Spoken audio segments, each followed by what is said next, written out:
안녕하세요. 시인 수필가 하태무의 책 읽어주는 여자 그 63번째 시간입니다. 이제 봄날은 가고 있습니다. 아쉬운 봄날이 점점 여름으로 치닫고 있는 요즘입니다.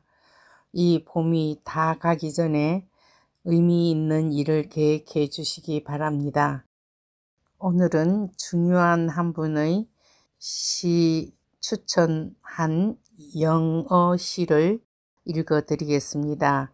이분은 김영자 이사장님이신데 진주여고를 설립한 3대의 이야기를 알고 계시는지 모르겠습니다.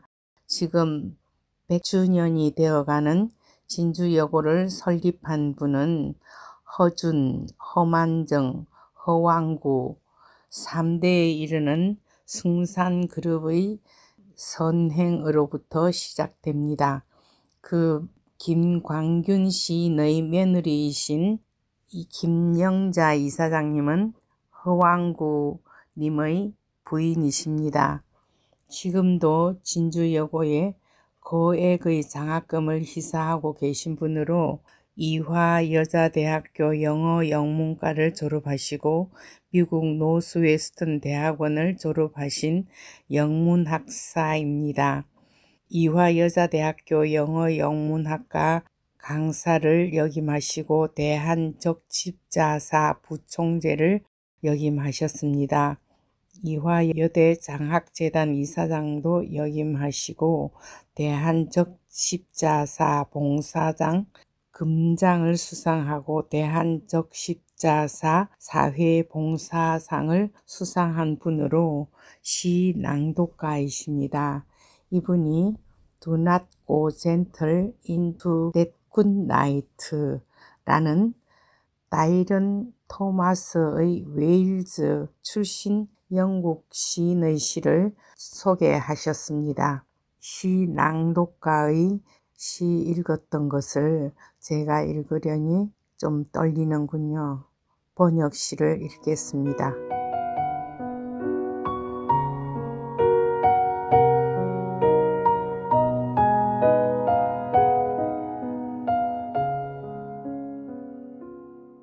Do not go gentle into that good night. 다이런 토마스.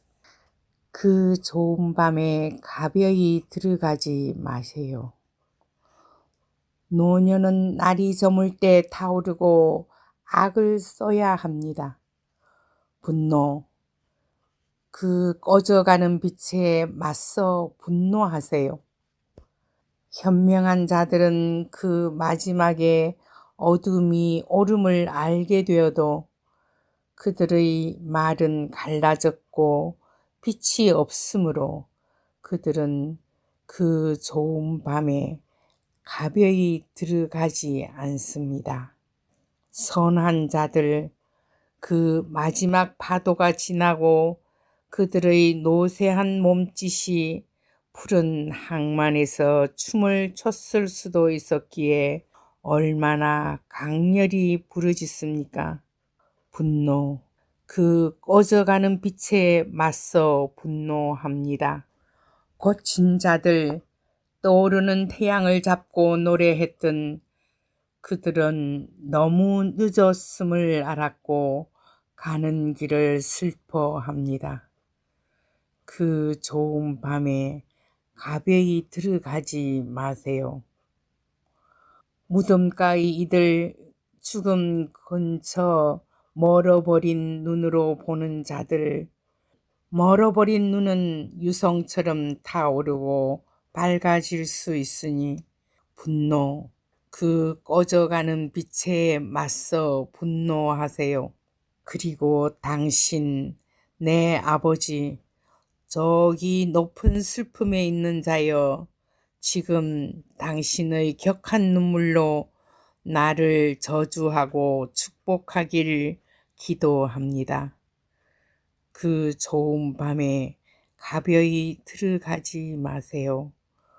분노, 그 꺼져가는 빛에 맞서 분노하세요.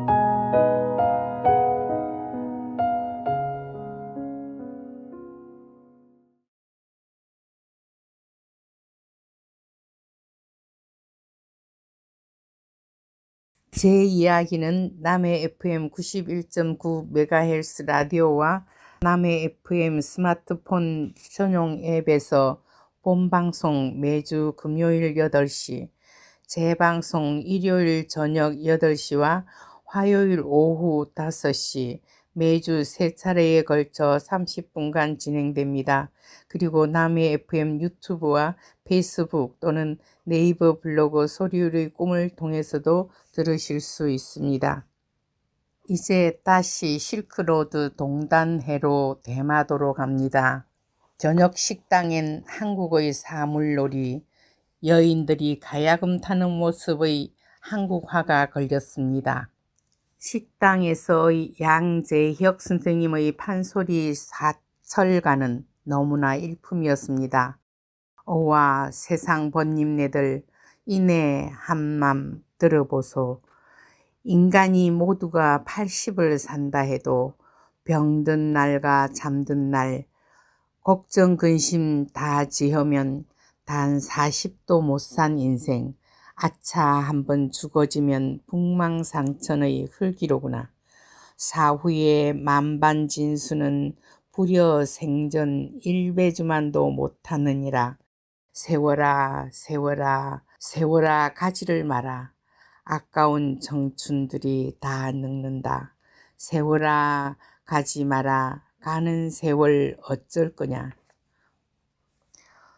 전골 냄비에 들어간 쇠고기 한 덩어리씩을 손대포의 아이디어가 음식 맛을 더욱 맛깔스럽게 만들었습니다.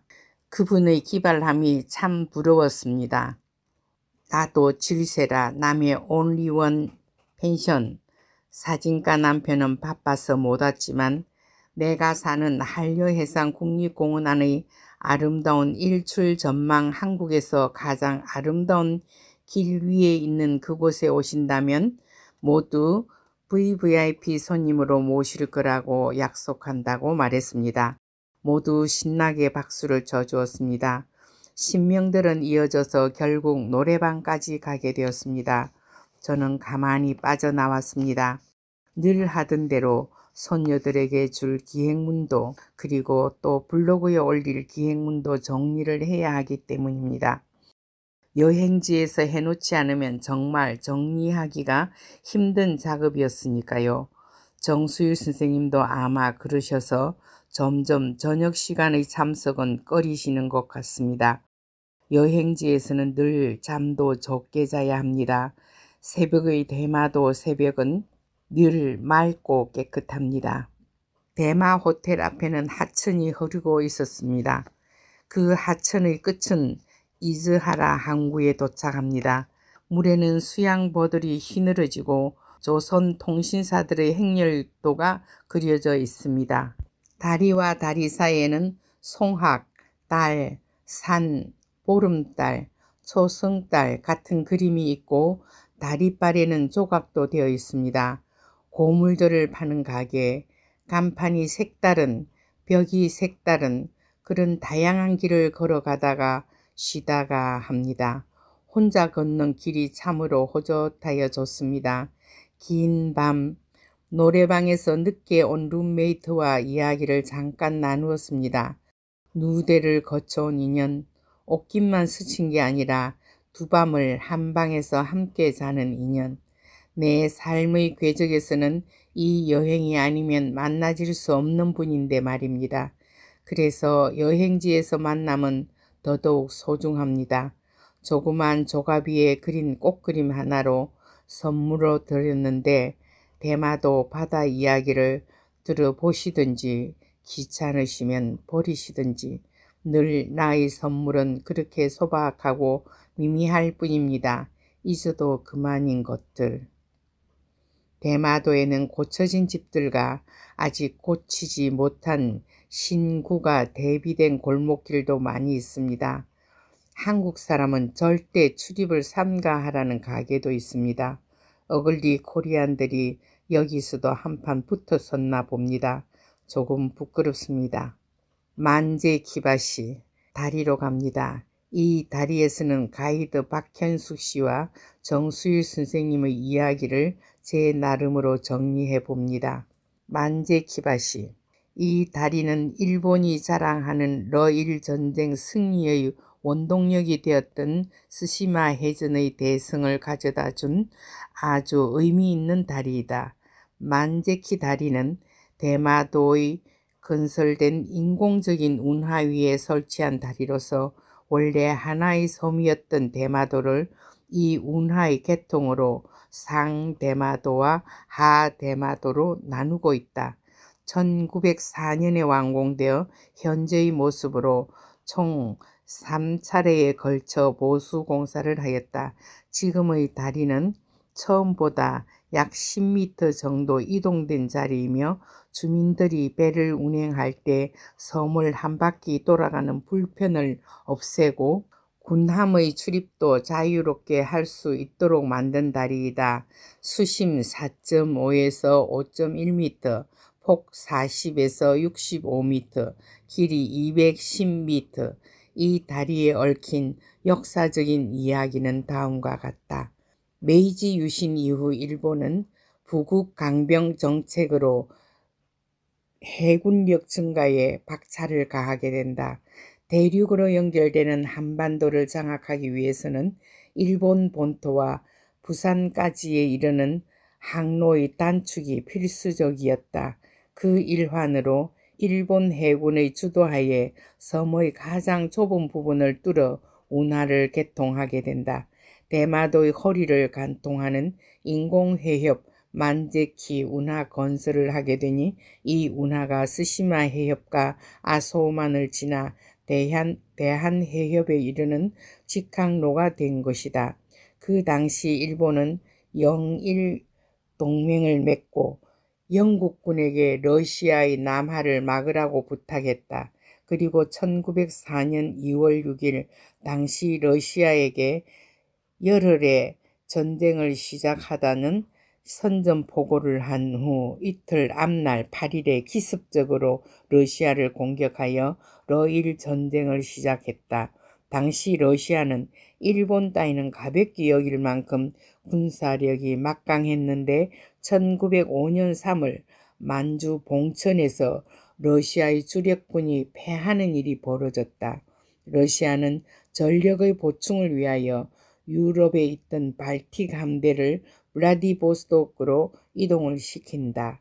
러시아 함대는 북해에서 지중해 스에즈 운하를 통과하여 인도양을 거쳐 대한해협으로 이동하려고 했는데 일본이 영국을 시켜 러시아 함대를 계속 막아 스에즈 운하를 이용하지 못하게 하자 러시아 함대는 아프리카 희망봉을 돌아와야 했고 긴 항해로 지치고 전의를 잃은 러시아 발틱 함대는 스시마에서 기다리고 있던 일본 함대에게 정면, 측면의 협곡을 받아 괴멸하고 만다.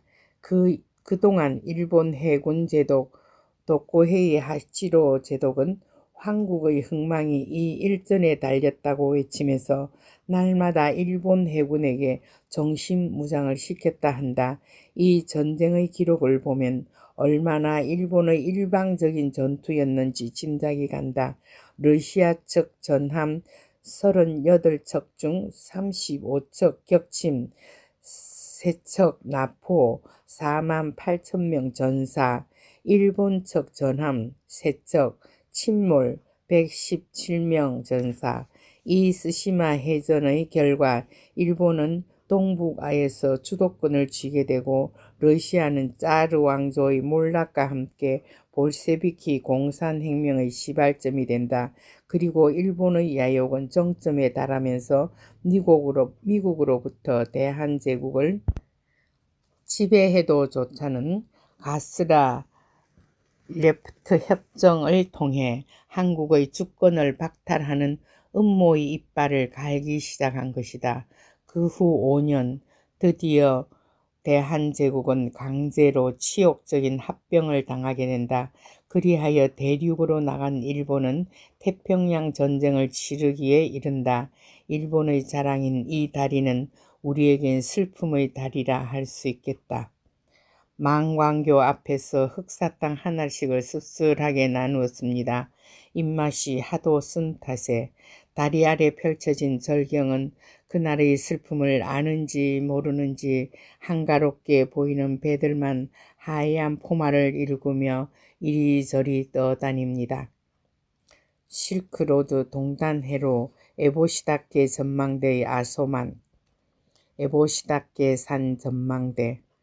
아소만을 360도로 둘러볼 수 있는 유일한 전망대이며 깎아지른 듯한 산과 푸른 바다가 절묘하게 펼쳐진 조화는 그야말로 최고의 비경이라 할 수 있습니다.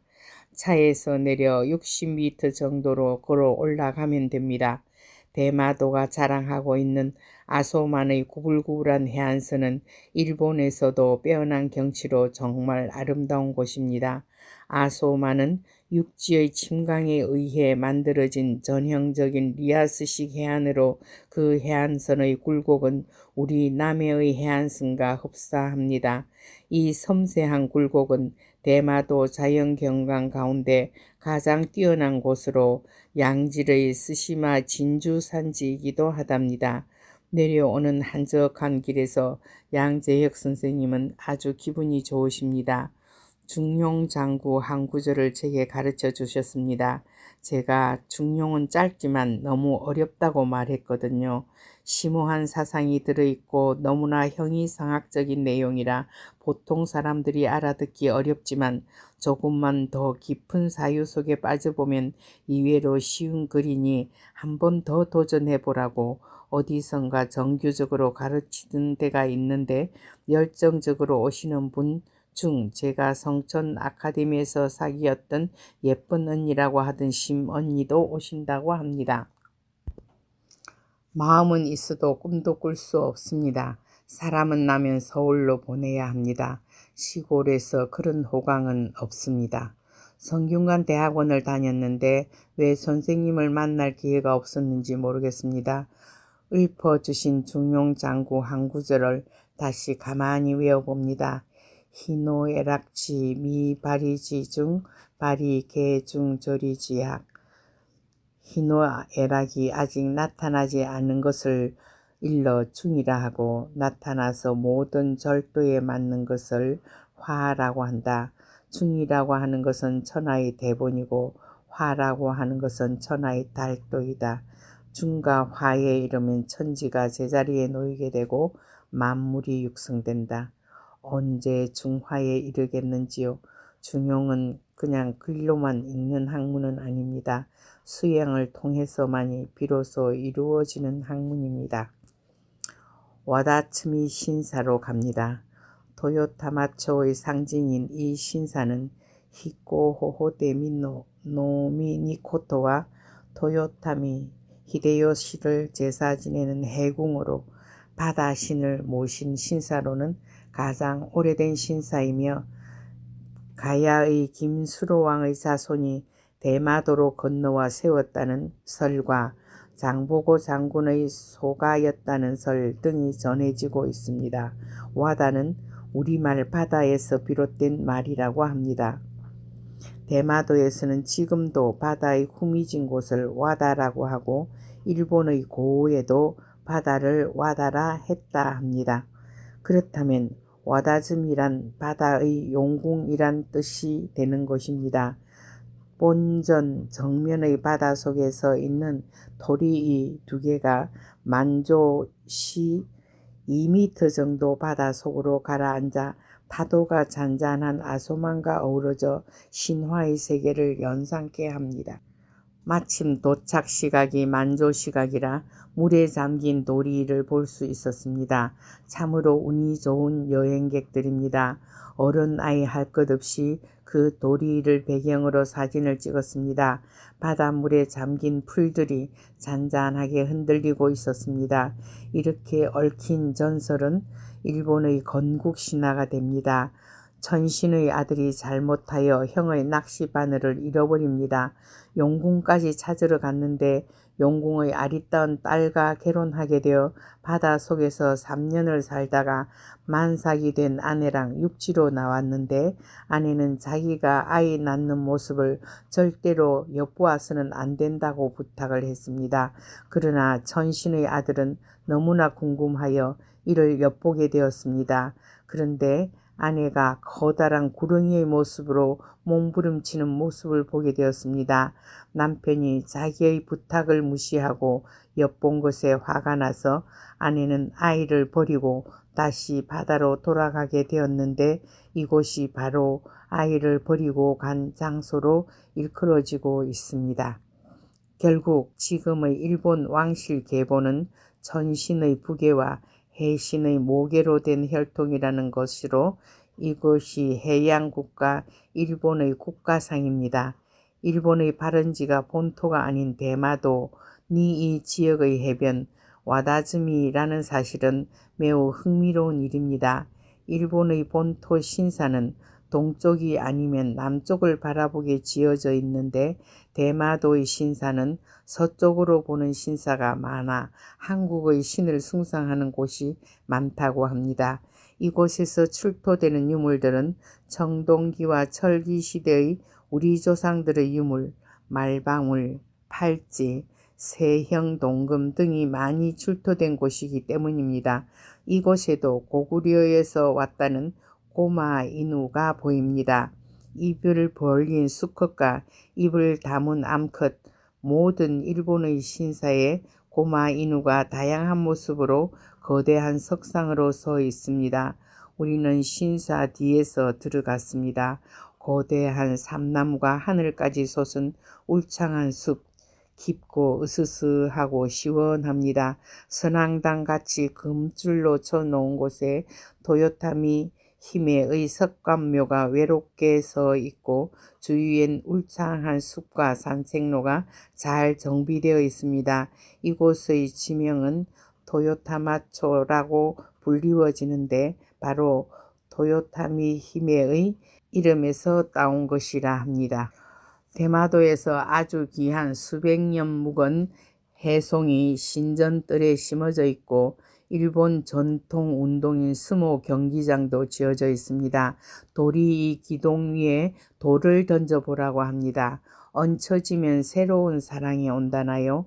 히다리 박사 아저씨가 던졌는데 커다란 돌이 턱 얹혀졌습니다. 모두들 부러워했는데 다른 아무도 더는 돌이 올라가지 않았습니다. 새로운 사랑이 그리 쉽게야 오겠습니까? 러시아 전몰 장명 중혼탑, 평화 우회 기념동상, 대마도 전투에서 전사한 러시아 병사들과 함께 죽은 일본 병사의 영혼을 위로하는 탑이 서 있는 곳으로 왔습니다. 아득한 바다를 바라보며 경관이 빼어난 곳에 서 있습니다. 러시아 말로 적힌 그들의 이름 앞에 가만히 묵상합니다. 이 세상에 전쟁이란 없어야 합니다. 도대체 남의 남편 그리고 애인, 사랑하는 아들이 먼 이국의 바다에서 고기의 밥이 되었어야 하는 이유, 정말 사랑하는 나라를 위함이었을까요? 알 수 없는 질문들을 안고 경관 좋은 바다에서 사진을 찍습니다. 근처의 길가에는 대형 부조로 일본인 의사가 러시아 병사들을 치료한 그림이 조각되어 있습니다. 이름하여 평화 우회 기념동상. 그렇게라도 자신들의 만행을 상쇄시키려는 의도로밖에 보이질 않습니다. 점심시간입니다. 산속에서 점심을 먹습니다. 스시라고 하여 거창한 줄 알았는데 유부초밥 2알, 김밥 2알, 그리고 생선초밥 2알, 우동 한 그릇이었습니다. 돌아갈 길이 촉박하여 30분 안에 먹으라고 했지만 10분이면 다 끝낼 점심이었습니다. 저는 공연히 입맛이 없어서 선생님께 초밥을 드렸습니다. 가미즈 시마초의 한국 정맘대. 대마도 안의 가장 북쪽 마을 가미스시마초의 히타카스 지방에 위치한 한국 전망대는 또 하나의 한국을 볼 수 있는 곳입니다. 맑은 날이라야 볼 수 있는 곳인데 1년에 몇 번밖에 볼 수 없다는데 오늘은 너무나 날씨가 좋아서 부산의 산이 뽀얗게 보였습니다. 시계가 좋은 저녁에 현해탄 너머의 찬란한 부산 모습을 찍은 사진을 볼 수 있었습니다. 그리고 바깥에 차려진 망원경에다 백엔을 넣고 보면 더욱 선명하게 보입니다. 이곳은 한국의 이미지를 담아 만든 팔각정 건축물로 계획 단계부터 완성까지 한국산 재료를 구입하여 전문가 초빙하고 철저히 한국풍으로 고집했습니다. 이곳에서 날씨가 좋은 날, 이런 날엔 거제도와 부산시의 윤곽을 육안으로 뚜렷이 볼 수 있어 그야말로 국경의 섬임을 실감케 합니다. 특히 쯔쯔자키 해상공원과 시오자키 공원, 그리고 예보시다케 전망대와 더불어 한국 휴대폰이 터지는 장소라 잘 도착했으라는 안부 전화를 걸 수 있는 장소라 하는데, 실은 일본의 방해 전파로 어쩌다가 운이 좋아야만 전화가 터진답니다. 그곳에 우리나라 역관 108명과 일본 통역사 4명이 1703년 2월 5일 부산을 떠난 일행들은 태풍으로 인해 모두 죽었던 적이 있어 그 영혼을 달래는 비석이 그곳에 서 있었습니다. 일본인 역관 4명은 다른 글씨로 비석을 다 만든 후에 새겼나 봅니다. 200년 동안 정식 조선통신사는 12번 다녀갔다는데 이 대마도 번에는 51차례나 우리 역관들이 다녀갔다고 합니다. 소풍 나온 가족들이 한가하게 잔디밭에 놓인 탁자에 앉아 점심을 먹고 있었습니다. 우리는 히타카스 항으로 서둘러 가서 부산으로 떠나는 드림플라워호를 탔습니다. 배 타고 2시간이니 정말 금방이었습니다. 2박 3일의 일정은 참으로 짧았지만 그 또한 우리 삶의 한 부분이었습니다. 세계를 이루는 역사 또한 그러한 맥락 속에 있으리라 생각합니다. 이번 답사길은 여러 가지로 많은 생각을 하게 되었습니다. 문명을 서로 나누는 일은 인류가 살아가는 데 필요에 의해서 자연적으로 발생되는 일이라 생각되었습니다.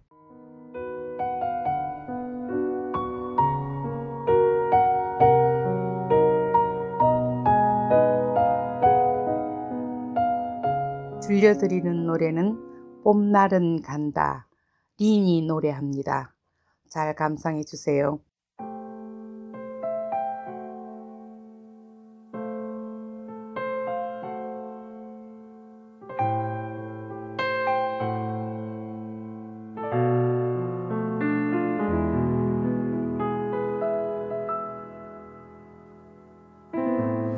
연분홍 치마가 봄바람에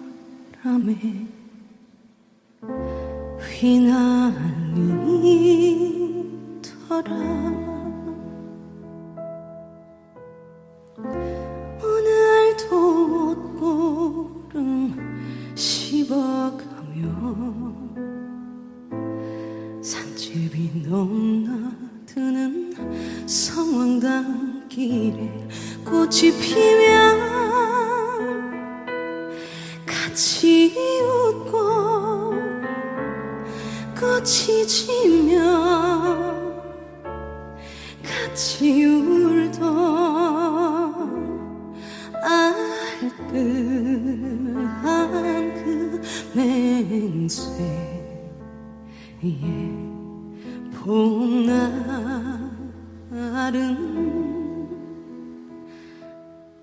간다.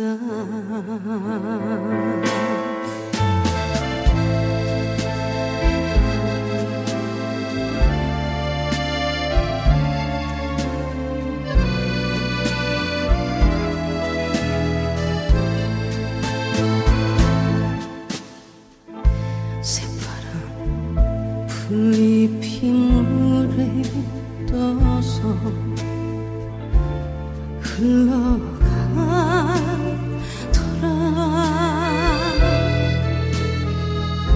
오늘도 꽃편지 내던지며 청로새 짤랑대는 역마차길에 별이 뜨면 서로 웃고 별이 울던 시원한 그 기약이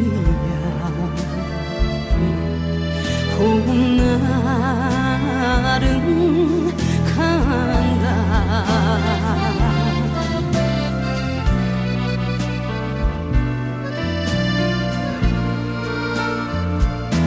새가 울면 따라오고 새가 울면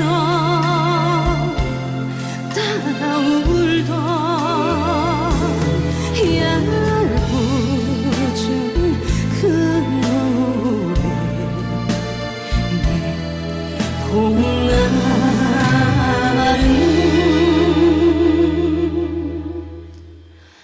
간다.